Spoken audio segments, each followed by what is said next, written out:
is bad news. And most people stop right here, by the way. Most people stop with Intergovernmental Panel on Climate Change with their 5-year-old assessment of 1 degree C in 88 years. We're collecting climate data on an enormous level. And the models are so much better than they were 5 years ago. You probably know Moore's Law and the rapidity with which computational speed is increasing. So we know better than this, yet most people stop right here. By the way, 1 degree C is catastrophic. We've been convinced by a neoclassical economist of all things that 2 degrees C is something we should worry about.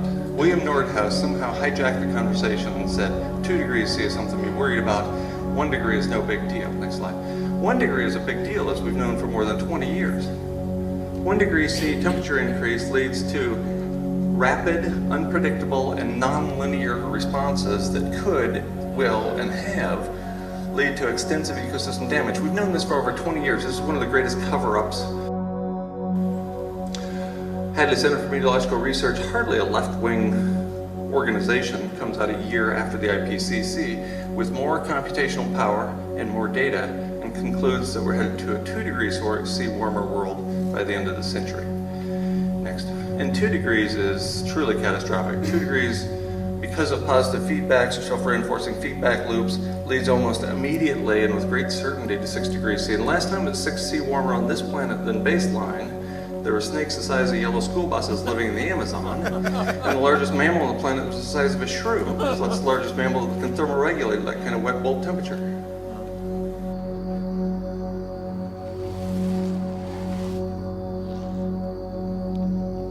Lacking venom, it had to use muscle power to kill its victim.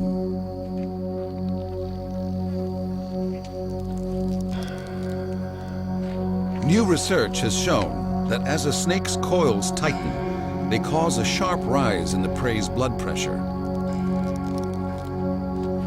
So the alligator is as likely to have died from burst blood vessels as from suffocation.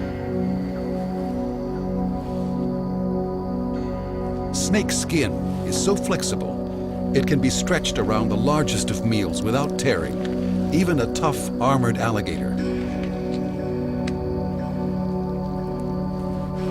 In a matter of days, powerful stomach acid will completely dissolve the meal. This is an incredible feat. The python has swallowed an alligator half as large as itself.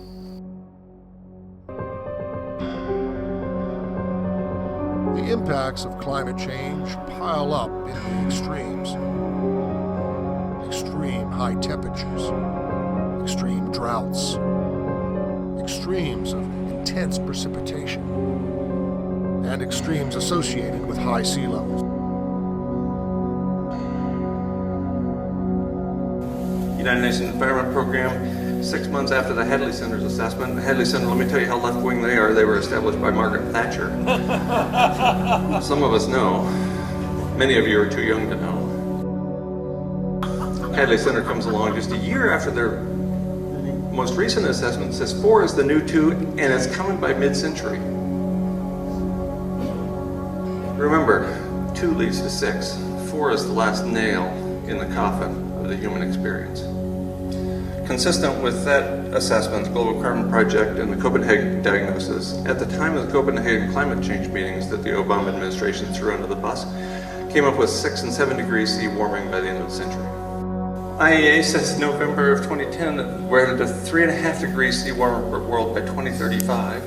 That's a big deal. By 2030, that's not very long from now if I'm doing the math right. Next. United Nations Environment Program, December of 2010 says more than 5 degrees C by 2050. More than 5 degrees C kills the oceans.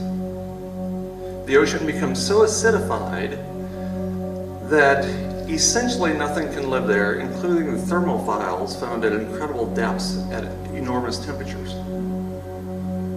Phytoplankton in the ocean produce half our oxygen, by the way. I think we're going to have a hard time getting along without that. Next. It's almost as if we might experience rapid, unpredictable, and nonlinear responses that could lead to extensive ecosystem damage. And finally, the International Energy Agency, just a year after their previous assessment, comes up with 6 degrees C by 2035. Wow! Less than 6 months later, next slide, they either capitulated or clarified what they were trying to say. And they said, no, no, no, we didn't mean by 2035. Even though you can find the press release online, that's exactly what it says.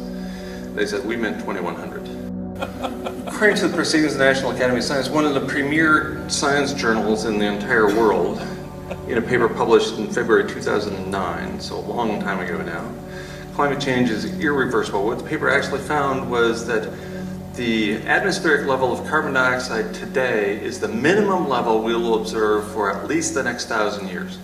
So we're at an average carbon dioxide concentration in the atmosphere right now of 396 parts per million.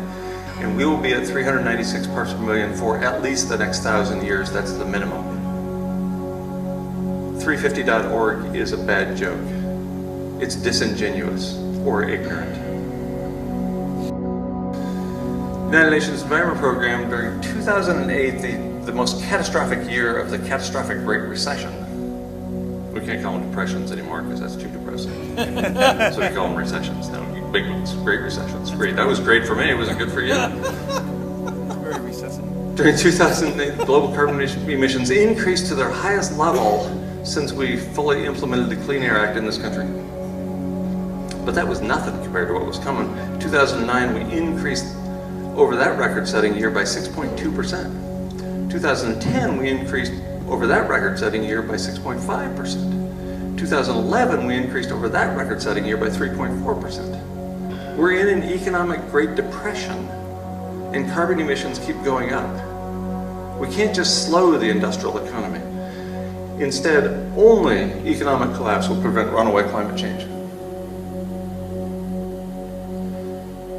There's an amazing story behind this paper. Tim Garrett from the University of Utah submitted this paper to 10 journals before he could find one that would publish it. And then it was published in Climatic Change, one of the premier journals in climate sciences. He submitted it there in 2007. It was accepted and printed online in November of 2009, and there was immediately a big outcry from the scientific community who said, no, we can't stop this set of living arrangements. That would be bad. So before it was published, it was held back for nearly 2 years so that people could write responses. So there are 2 responses to this article to which Garrett was not allowed to respond that were published at the same time as the print version of his paper. This is politics severely interfering with science, in my opinion. It sort of reminds me when I go on speaking tours, I sometimes ask the host, if I'm speaking at a high school or for younger students, I ask if I should maybe not talk about economic collapse because some people find that depressing. Oddly. Remember, that's my good news. Mm-hmm. And I was speaking in New York last year, and I wrote to the science coordinator at the school where I was going to be speaking, and I said, so a lot of times people don't want me to talk about economic collapse to high school students, so I won't talk about that if that's okay. And she said, yeah, that would be bad. We don't want to upset the kids. I said, okay, tongue in cheek. I'm just kidding. I said, how about if I talk about, 3 paths to near-term human extinction? She says, that'd be great.